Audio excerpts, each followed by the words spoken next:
Recording as well. So essentially what we're going to be going over today is a quick demo or a few different demos of the Hoppin platform. For those of you that have an Oculus Go, I suggest setting up a separate time with me or someone on my team in order to go over the actual platform and to experience it firsthand. We're going to be on the Quest as well, ideally in the next month. But for now, we're only on the Go. We've went live with this in December 2019, so it's quite new. And we believe from our research that we're the first ones at the moment in the world to be offering exactly this type of technology. So I'm very excited to be showing it showing it to you today. I'm going to share my screen and go through the presentation. If you have specific questions, don't hesitate to take some notes, and then after the about 15 to 20 minute demo, I will open up the floor to questions, and we can just go over anything specific to the specific ways you would see this technology potentially being used within your field of whether it's of research or other practical use cases in which this can be implemented.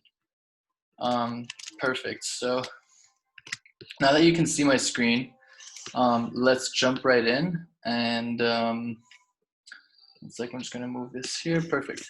So thank you so much for taking the time to join us today. There's a lot to cover on this call. I'm excited to share with you what I think will become one of the best immersive education opportunities that you have yet to see. This is also something that's already being used for our clients across many other industries, whether it's real estate, sales, tour guides, tourism, and what have you, as you're going to see as we go into the demos. What we're going to be looking over today is the Hoppin solution. And to essentially do that, we're first going to look at a specific explainer video that's very focused on the user side, just so that you see how the application is used.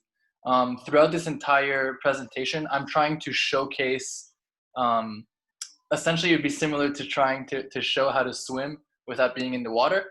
So I'll do my best here, but I really recommend trying it within the application to really feel what it's like to be physically present with someone else remotely in a real world location. So then we're going to look at essentially the strategic context of that, how that looks, as well as the solution with a few in-app demos, and then how it would look in terms of implementation. If you have to leave for any reason during the presentation, don't hesitate to do so. I'm going to be sending over, if the communication can finally work through the platform, I'll be sending over this in a recording of the call, as well as this deck with all the different demos. And feel free as well to reach out at marketing@hoppin.world, HOPPIN.world, or through Twitter at HoppinVR. Awesome, so let's jump in. This right here is a explainer video, as I mentioned, is really an explainer video that just shows exactly how the application works. And we're going to go and drive into much more of the B2B side and how this could be used either as a professor with your students, for campus tours, or for any other type of use case where you would see a value of meeting together face to face and giving guided tours of real world locations remotely without anyone having to be there in that location.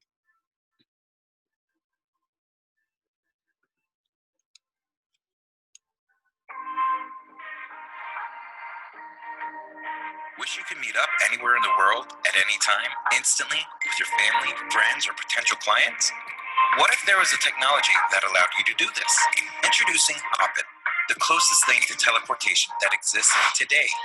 A way for you to explore the world and connect with the people you want from the comfort of your home or office. With virtual reality technology improving rapidly, we wanted to create something revolutionary that brings people together. Hoppin allows you to discover real-world places from anywhere you are through 360 videos. Creators can submit new videos of awesome places around the world, and users can teleport their minds to go hang out together in these places. Whether you want to speak with your loved one or family members that are away, or to meet new people in a fun and exciting way, Hoppin is for you. Rather than using text apps to speak on a daily basis, go hang out on a beach in Portugal or your call with them today. Discover anything from activities, festivals, and local culture, to museums, world landmarks, and landscapes through pure immersion. Show how awesome a place is by hanging out together with people there and sending them info about it. So why use Hoppin? As a user, the uses are endless. As a destination, service, or experience provider, it's the perfect opportunity for visitors and potential clients to discover the real vibe of what you have to offer on site. Regardless of the season or how far your potential client is, you can immerse and guide them through your offered experience. As a content creator, it's a great place to showcase your work and get connected with local destinations for increased business. Start discovering all the Hoppin destinations the world has to offer together. Download Hoppin for free on the Oculus Store. So as you can see, that's very, very user-centric. As the application is free on the Oculus Store, anyone can use the public side of the application. At the same time, we also have a private side to the application, which is through the same application, and then you can go and join specific branded channels. So a lot of our clients right now use this and have their own branded channel, which is either like the name of their company or a specific destination, specific museum, art gallery, what have you, and they can then send headsets to the people that they want to bring to their location, or have them get headsets, or if they already have headsets, then they can just meet and give a guided tour. So essentially, what does this mean?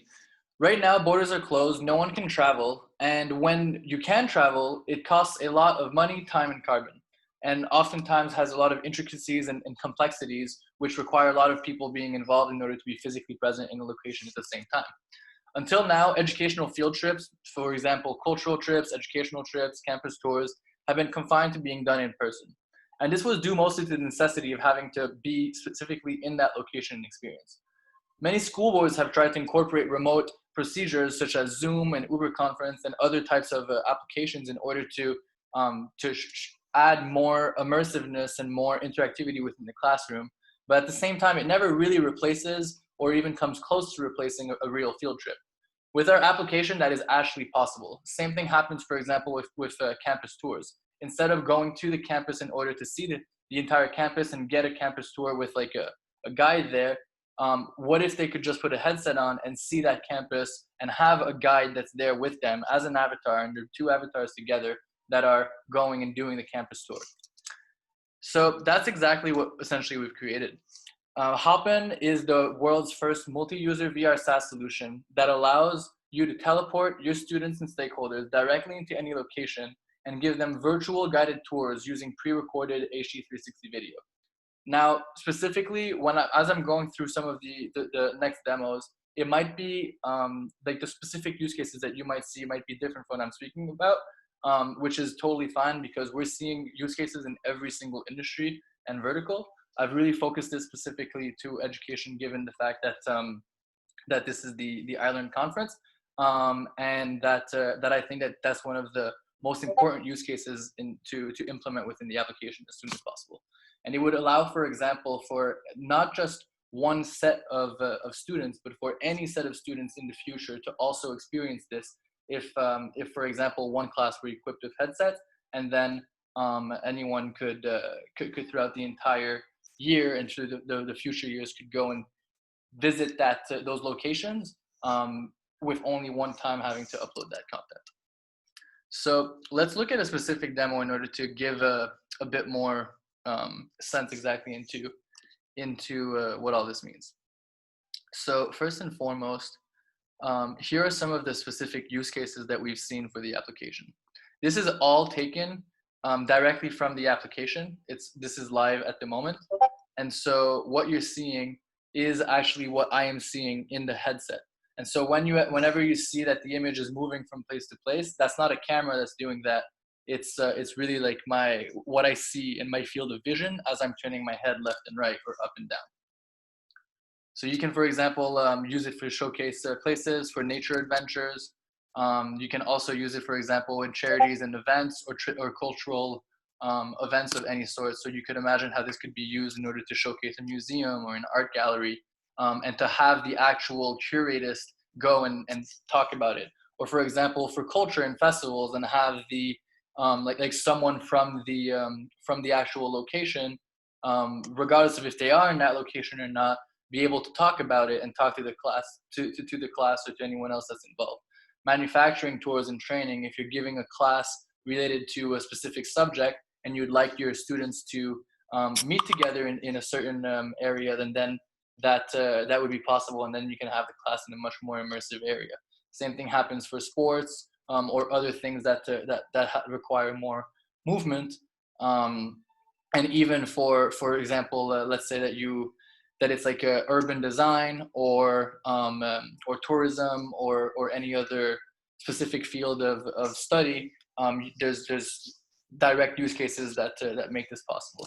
In general, we just find that this is also a much better way to, for example, go and brainstorm. Rather than speaking on a Zoom call like this, why not do it in really, really cool areas around the world if it's not for a specific use case. Some of the other, there's two other demos that I'd like to show you right now, and then after that, I'm happy to open up the floor to questions.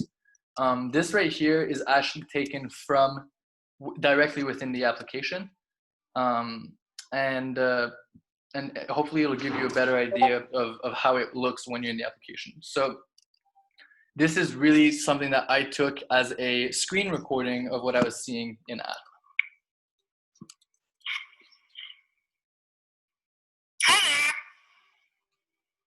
Hey, how's it going?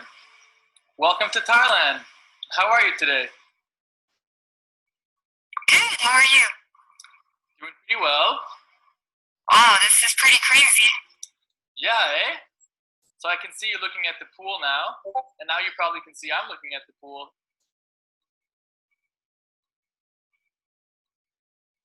Can you see my avatar? And so you can see. That's great. Says yes. So today we're going to be going over a variety of different spots around this resort. And I know you're currently in the UK, I'm currently in Spain, and yet we're together looking at this resort from the balcony. And you'll be cool. Yeah, exactly. So make sure the little gray link becomes green, and so you just have to click on it.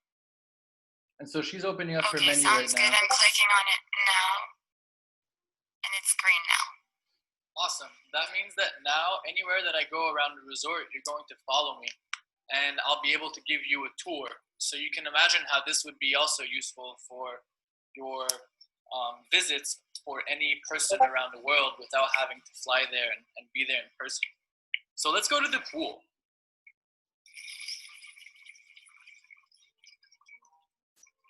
So here we are. You can see the water, you can hear the birds, hear the wind and the trees. Yeah. Is it possible to move around the pool? Yeah, definitely. So the same way that we just moved from the balcony to the pool, we can move anywhere else. And you can do that by either opening up your menu or by clicking on the little blue dots through what we call a maze. And so this gives you the interactivity and the ability to give a guided tour to anyone you want. And so this keeps going. I think that you're starting to understand the gist of it. And for example, if I were in this exact moment to look behind me, then I'd see exactly what was behind me. We're in a 360 video. This can also be 360 pictures if necessary. And so you're able to have people meet together within those spaces and discuss the same way that they would in person. So it really gives that feeling of presence and of group presence within real world locations. Another way to be able to better understand that would be with this. So this actually, what we did is we just uploaded some of the content that's currently on the platform and just overlaid avatars to give you an idea of how this looks. So the same way that if I was in the application, if I looked left and then I would see to the left, and if I looked right, I would see to the right. Right now, I'm just like dragging the screen. When I look at certain places, I would see the specific avatars that are there, and I would see them around me like this, so that then and then I can speak with them, and they'd also be turning around depending on what they're looking at, because the entire perspective is set up in that respect. So we have certain demos like this if you want to see within the application at any other time, and we can go through it for any specific use case that you think this could be useful for whether it's your class or your business or your school or university. And and that gives you, yeah, a proper idea. What we're seeing right now is a museum, the Beamish Museum, actually in northern UK. And then also here, for example, we have the same thing, but with a manufacturing plant. So here, for example, imagine dealing with different people, like for example, a teacher with your students going across a camp without having to have any transportation, without having issues with weather, without having issues with someone being sick, without having to do all the coordination every single time for every single class and all the money and time that's involved with that. Instead, you can just have you take a 360 video once, and then after that, you can bring people across it and bring whoever you want as a guide, whether it's someone on your team or whether it's an expert that comes on to discuss. Well, then now at that point, that becomes possible. So that's essentially where we're at. On the public side of the platform, we have dozens of other contents from all around the world as well, and we're continuously uploading new content every day. So that's essentially currently where we're at. I'm going to, since we just went over this, I'll move forward. Some interesting things to recognize here are two specific things. So first and foremost, we've seen that while there's a lot of virtual reality applications that especially related to 360 video, where you can go and see specific 360 documentaries and what have you, it's very rare that you can meet together within those. And now, for example, if you already have any 360 content or people in your network that already have 360 content or any documentaries, anything can be directly uploaded to our platform, and then you can meet together directly within those locations. So this really gives a whole new level of immersiveness and opportunity and specifically interactivity, where you're there with them, and the attention is 100% there and nowhere else, because they're completely in the headset, and there's nothing else that they can see other than what they're seeing and hearing there. We actually did a study, and there was a 190% increase in excursion bookings when those tried the exact same holiday in VR. So you could imagine how that could also be the case with campus tours without having to fly specifically to go see that campus with your family. So the three main things here that we see can be very, very helpful for fields related to education is, one, to properly showcase and immerse your students or stakeholders within specific locations. Second, be able to give and get group tours from anywhere around the world immediately with a low cost and in a streamlined manner.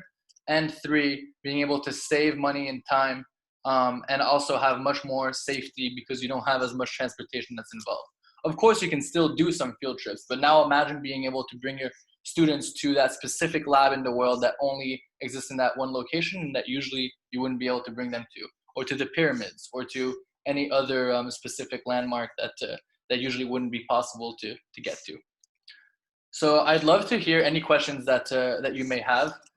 Feel free to jump in, and we can start discussing in more detail as well.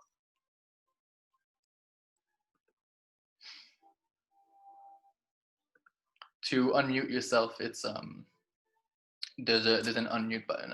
I've made it open for anyone, or you feel free to also ask via the Zoom group chat, and I can answer them in that respect as well. Hi, Joaquin. Thanks for the videos. Just have a question. Are the 360 videos are typically static like that, or is it possible to link this with any kind of a live tour? So essentially, we can go with live videos, and we can also have the videos moving. The thing is, from our research and from all the feedback that we've gotten from current users and beta users, it's a lot better to have static immobile videos and pictures, and then be able to click from place to place. So I don't know if you're familiar with Matterport or any of the other technologies that currently exist in terms of 360 video or 360 picture renderings. You can usually click from place to place and move from area to area. We can do that within the application as well. And we can also go with live videos if necessary. It's just that in that case, you need really, really, really strong Wi-Fi in order to be able to upload the very large files quickly enough. So we can definitely do that, especially as 5G becomes more ubiquitous. It'll definitely be a possibility, but the technology already allows for that to happen. All right, cool. Maybe follow up on that. One thing, let me turn this video on. Hey, was I was thinking about a classroom application where you're not hopping from place to place, but you would like to have an in-class group of people feel like they're interacting with remote people from other places. And that's where live would be quite interesting, and the camera would be fixed, but then having the live video would be really kind of good, I think. Yeah, that would definitely be possible as well. That's actually a really cool idea. So there'd be two ways that that we can do that. Either we really do it with a live video, or for example, like a live video of another classroom somewhere else in the world, for example, and people are talking. Or also, one of the things that we can do is what we call a story, where essentially it requires a lot more editing on the 360 video creation or 360 picture video creation. Whereas you don't move from image to image. The images are the ones that change. But again, always better for it to be static, because as soon as the image starts moving, that's when people start getting sick in the headset from what we've seen. Yep. Okay, thanks. The main differentiation, just so for everyone to understand, especially if you're newer to VR, being in 360 videos or 360 pictures in a VR headset is nothing new. Been being done for years in conferences and such. Here, the main factor, and where there's a very important value, is being able to meet as avatars within those, and then being able to interact, see that they're looking left, see that they're looking right, see that they're saying yes, and being able to guide them live. And so what we do is, although the videos are pre-recorded oftentimes, they're in loops, and so you feel like you're there for real. And if any of you have an Oculus Go, I'd be happy to set up another meeting specifically to meet within the application. And if you have a Quest, we'll be on the Quest in the next month or so. So we can definitely keep in contact. Oh, very nice. Like that. So Michael, We'll be checking it out later. Awesome. Very good, very good. Does anyone else have any questions?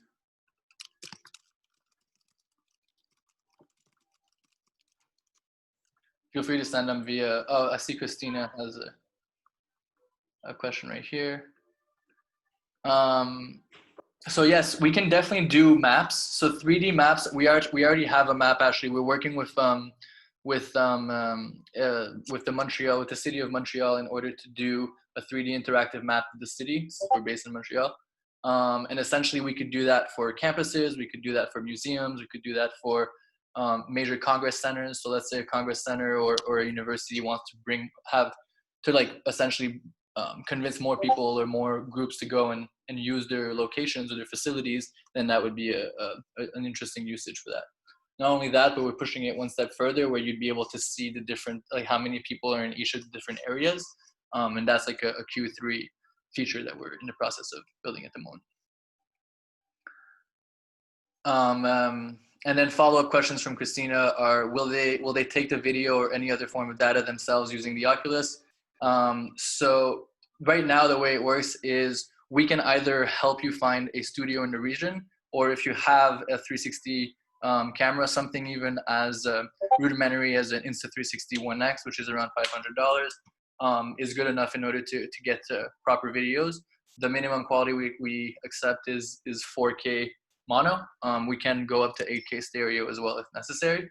And so that really gives the depth factor as well when you go into stereo, which is super cool.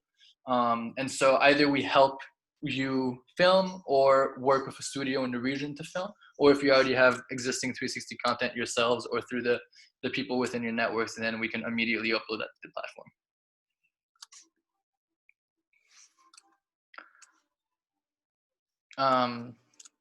Diane asks, can I ask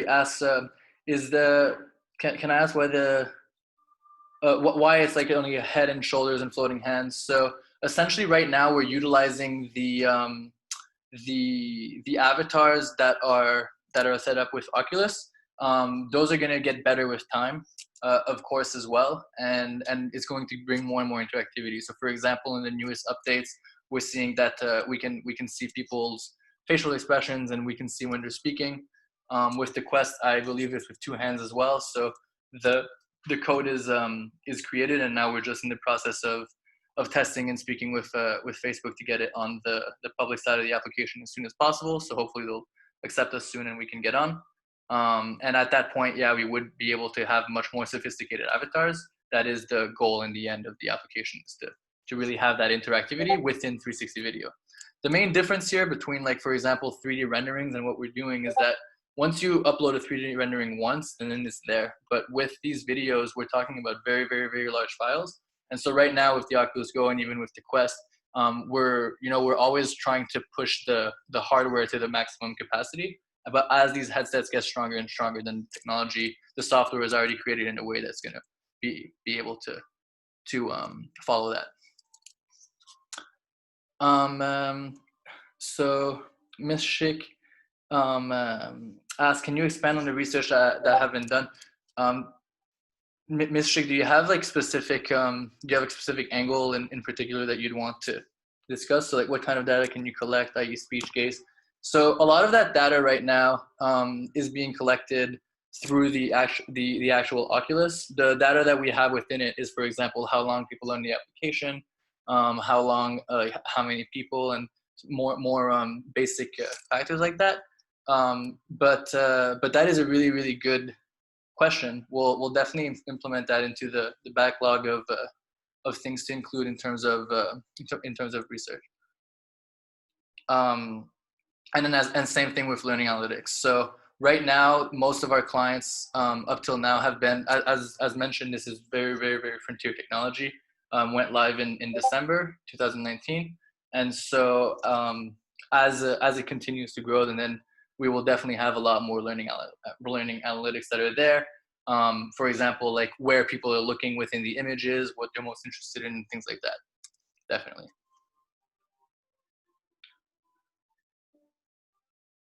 Great. Does anyone else have any questions?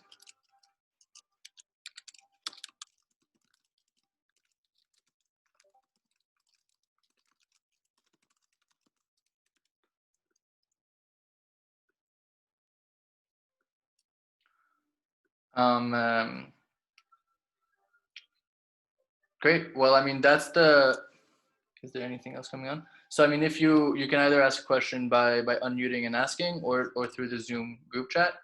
I'm also, I see that your hand is up, Diane, feel free to, yeah. Thanks. I'm sorry if I missed something basic. My attention was a little divided, I must confess.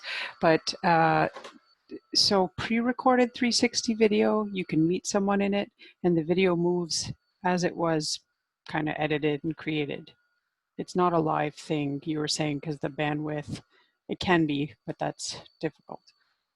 So yes and no. So here, I'll showcase a specific other example that will help you better understand exactly. So the application is multilingual. This specific demo is in French. If your headset is in French, English, or Spanish, and those languages will show up. We can also add any other language if necessary, pretty simply. So here I will show you exactly what I mean. So you can either, like, from the menu, you can choose wherever else you want to go. And so in a specific branded channel, you wouldn't have all the videos that are available on the application. You only have the videos and locations that are relevant to you. So here I land, for example, in Playa de Fraeja, and then when I click on the Pittsburgh location, then I go to that location. And if this is what we call a maze, and then there could be little blue dots everywhere, and you can move from place to place, or it would be through an interactive 3D map. So if I show you exactly what that looks like in terms of the dots, here I am, for example, it'll load 1 second. So here I am in Canada, about an hour south of Montreal, on this mountain, which is like one of the things that we oftentimes do, snow tubing. And so you can see a little blue dot there. If I click on that dot, and that's my choice or the guide's choice, then I will teleport to that spot. And so, for example, you could have that with like 20 different spots or 50 different spots, depending on like the size of a location. And that can be on a micro scale of a specific building, or like, for example, a manufacturing walkthrough where you have one for each machine. But you can also have that on a macro scale, moving across an entire city. An example of that, for example, would be the next one that's going to come up. So I'm just going to scroll down, and also you see the information on the right side specific to that location, which can be any information or any action item that's asked for. So I'm just scrolling down the different videos, and I will get to, there it is, the like a city about 20 minutes north of Porto. And so here I am on this balcony. I can look around the same way. And then after that, I can see on the right there that there's a blue dot, meaning that I could click on that and it will bring me to the top of that hill and I can see what the entire city looks like, including where I was. So I'm going to click on it now. And then it usually takes between 1 second and 3 seconds to move from one area to the other, depending on speed of internet. And then there I am, I move to that location. And so specifically, while it is preloaded videos, because of the looping and because of the fact that you can move from place to place, you really feel like you have that freedom within the application of being able to move around the same way that you would if it was a live video per se. And we can actually do live videos, like our technology allows for it. We just don't really recommend it because we find that when it's live, it means someone needs to physically be there. While if it's not live, then neither one has to be physically be there because it's already been recorded. Two, you control the environment, so you know it's not going to rain. You know there's no traffic. You know that there's nothing that's going to be wrong with it. And three, allows for a lot more complexity because you can start creating really intricate specific stories and reuse those versus having to film it every single time live. So it is possible to do live, and our technology completely does that if you have a specific application that you would want to use that for live. For example, Michael, when he was talking about like interacting with another group of people somewhere else in the world, then that would definitely be a possibility. Thank you. Can I ask 2 quick follow-up questions? Yeah, of course. So that movement, when you're on that observation point or whatever, the avatars or the people present in it can't control it. That's the pre-recorded movement in the video. No. So that entire, oh, you mean the movement, like the video itself, or the me moving from place to place? Yeah, I can't tell from here if that was like a 360 photo and you're changing the viewpoint and the perspective, or if it was the pre-recorded video and the camera. Oh, no. So essentially, is that someone's experience that's been recorded of wearing a headset or whatever? I should have made that clear. Sorry, I had said it in the beginning, but I should have made it clear. What we're seeing is just a recording of what I'm seeing within the application. So every time that the video is just running in 360 everywhere. So for example, the cars that are moving, that's the video. But like the viewpoint that's moving, or for example, the menu that's opening and closing and everything, that's everything that you see that is like the screen movement from left to right or up or down. That's my field of vision that's changing. So within the application, you would have a completely different experience, other than the fact that like you'd go to the places that I want you to go to as the tour guide. So for example, we're looking this way, and now we're going to look at the city, but that's because I'm turning my head and turning my entire body around to see those places. So you have 100% like flexibility in terms of what you want to look at, the same way you would with any other 360 video or picture within the VR application. And then if there's so the way that it works is it can be up to 4 people. We could have more than 4 if necessary. We just find that it ends up creating a lot of like in tighter spaces, and then you end up having like you could be in a wall or whatever. And so we really are very careful with that, and instead are able to do it best with 4 people. But then we can have multiple instances of 4 where the guide is there and there's a multi-tour group, and so everyone hears the guide, can ask questions, and move from place to place in that respect. So here we are, for example, on top of the building of our office, and this is the jazz festival happening in Montreal. And again, like every time I was seeing the video move from left to right and everything, that's my field of vision. That's your viewpoint. Thank you for clarifying. Last question from me is the blue dots when you're meeting someone there. Do you have to turn on that follow me mode, or how do you kind of the logistics of getting them to meet you at the same segment or whatever? Great question. So whenever we're working with someone else, whenever we onboard a new client or people that want to use the application, we go over all that to make it like very easy for you to know how to also bring people in. But essentially, here I'll show you right here. So here is just me that's in the video. But if there was in the screen recording, but if there was someone else, then they'd appear there as well, and then they'd be able to follow me. Since I have this big green flag, that means that I would be the leader. And then after that, they can click a specific link, or I can have them force follow if I'm in my own channel. So let's say that you had a channel for your business or organization or what have you. Then after that, anyone who comes in the channel, you could automatically have them force follow, so that even if they don't know how to use the application, they can do so. You can also invite people within that channel. So through the channel ID, and specifically actually, if you have an Oculus Go, we've created a channel called iLRN, so just iLRN 2020, so 2020, iLRN 2020, and you could literally go in the application right now and click that channel, well, write that channel in the channel ID here, or in the welcome menu when you come in, right here. So you see join a channel. So here too, you can write it and then join the channel.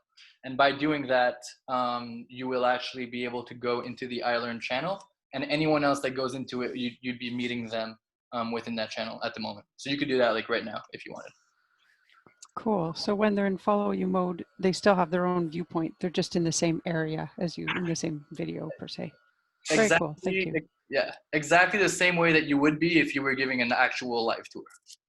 Like they can choose, you can tell them to look left, but they can choose to look right if they want, which I find is better because it gives that, it gives them the feeling of just being there. So imagine that when, showcasing any type of area really, where there's a value in being there together, and that's essentially what we're focusing on.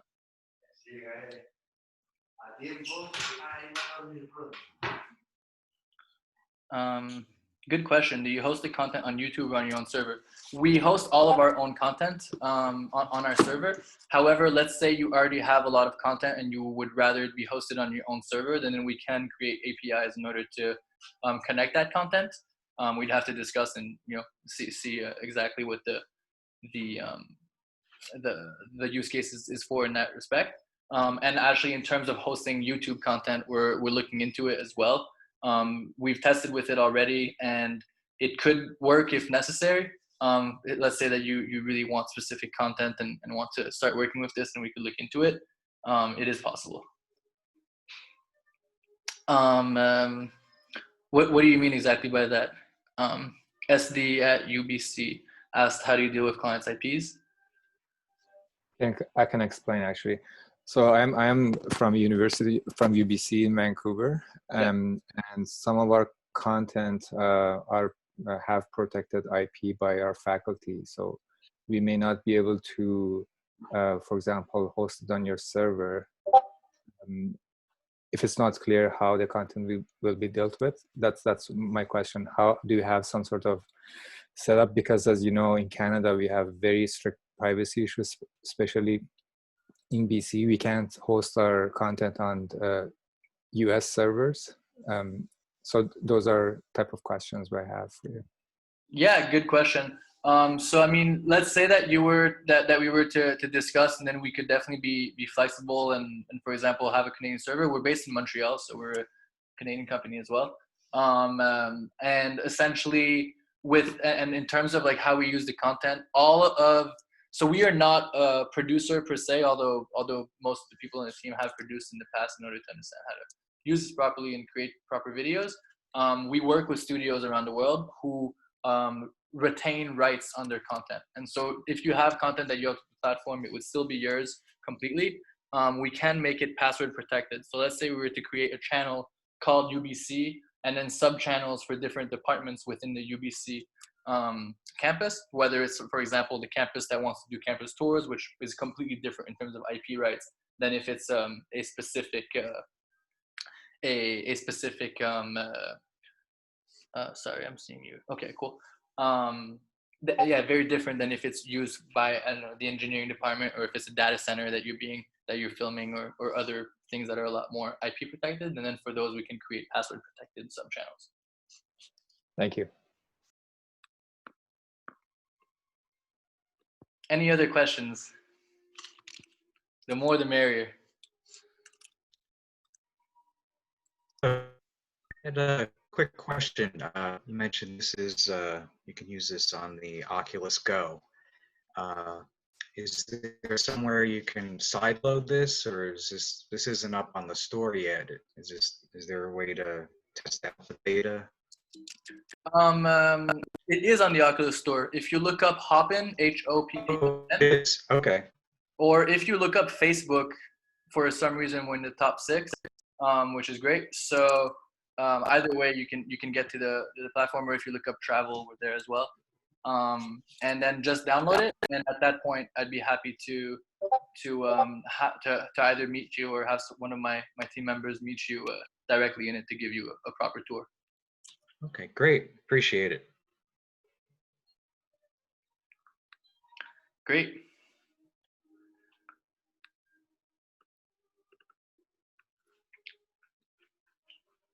Any other questions?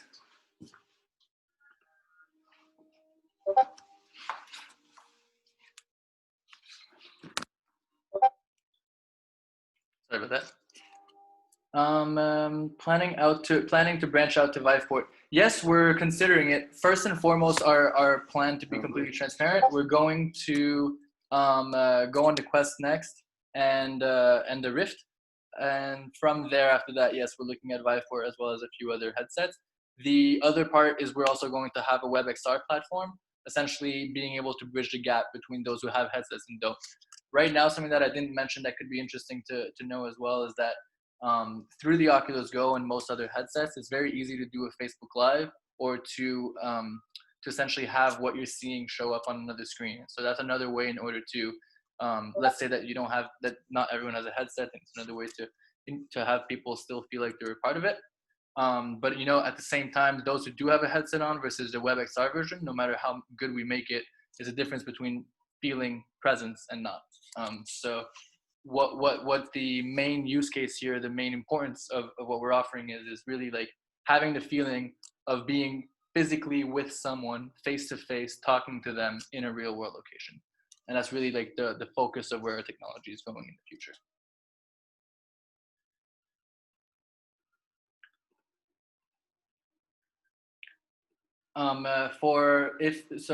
I've asked, a few people have asked how to connect. Feel free to send me an email if you want more information, or if you would like a private tour within the application if you have an Oculus Go. It seems that none of the emails never ever sent out. I've been trying to send emails every day for the last week to everyone who said they were attending these sessions, in which I had like specific information of where to go on the Oculus. If you don't have an Oculus, how to set up for or anything to look at before this Zoom call. Feel free to reach out. Hopefully, it is the reality of technical difficulties in these virtual conferences.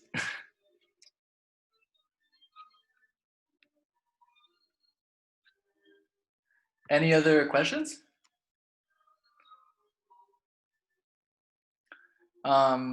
So Diane asked, is there a platform for mobile VR such as Cardboard? So as soon as the WebXR version is ready, we will have the Cardboard option. And in that case, what it's going to be is going to be essentially view only. So you'll appear as an avatar, and the guide will be able to speak. You'll be able to ask questions as well. But essentially it would be done through like essentially the concept of raising hand like we're doing right now with this Zoom call. And so that as soon as the WebXR version is ready, then anyone with a mobile or desktop could meet with people that are meeting within the application, and you'd be able to see the same type of 360 outset. Again, it's with the Cardboard VR, you still feel a lot more like that presence aspect, which is really the main focus. So definitely a good question. That specific part of so essentially doing the WebXR is we're planning on, we're already working on it, but we plan for it to be ready before end of Q3.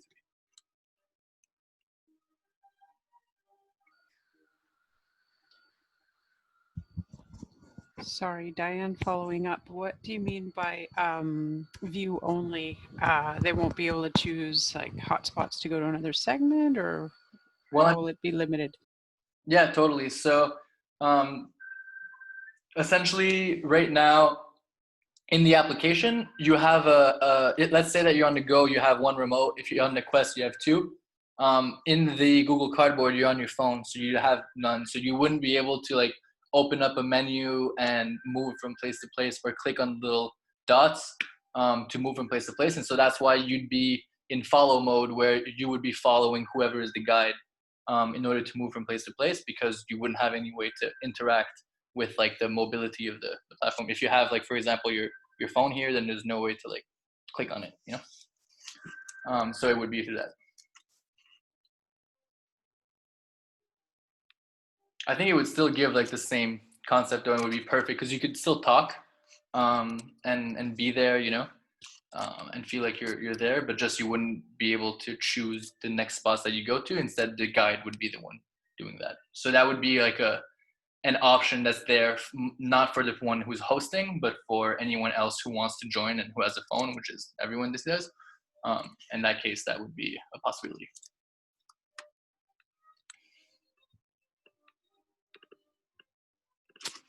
Totally. Diane mentions for large classes, more affordable, scalable option, definitely, and that's definitely something that we're looking into creating as soon as possible. And in that way, you would have you'd only need like a few headsets in order to have the ones that are presenting. And you know what's really cool is, for example, let's say that you have some content that's uploaded about a specific geographical location or geological landmark, or you know, for example, I don't know, the pyramids. If you're a teacher for K through 12, then like you could have an expert on the pyramids like guide someone through the pyramids, and everyone can see it.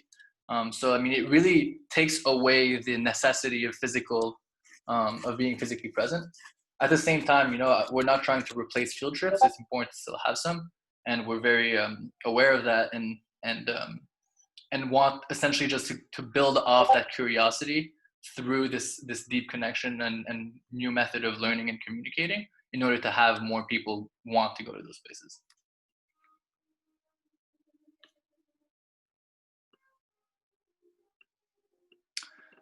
Jessica asked, did you say the WebXR version would be finished by end of day Tuesday?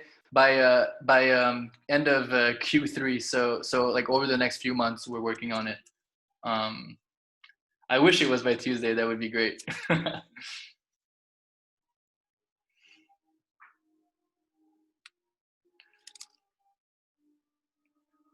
Awesome. Does anyone have any final questions? I'm gonna have to leave in about 2 minutes because we have another session starting in 5. Diane, that's a really good point. So Diane mentions that she fears no one will want to share a headset after the pandemic. So we're actually already looking at that in a few various manners, and we already have clients that do have headsets and they send them to clients overseas instead of having to fly them in to see their manufacturing plant or to see their football facility or what have you. And so there are sleeves that you can put on over the entire Oculus Go that are then like replaceable. So that's one of the ways that are done that we usually recommend to do that for those types of scenarios. And hopefully once there's a vaccine, then after that also won't be an issue down the line. But for now, there are sleeves and other ways of really cleaning it. And as part of the onboarding, we go over all of that.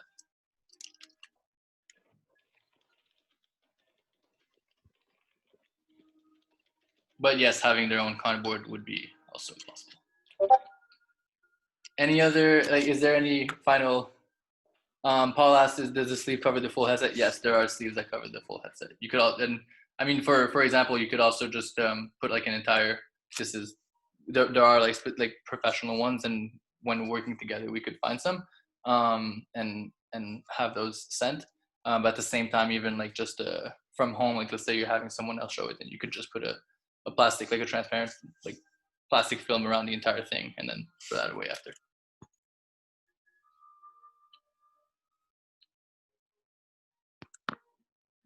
Nice.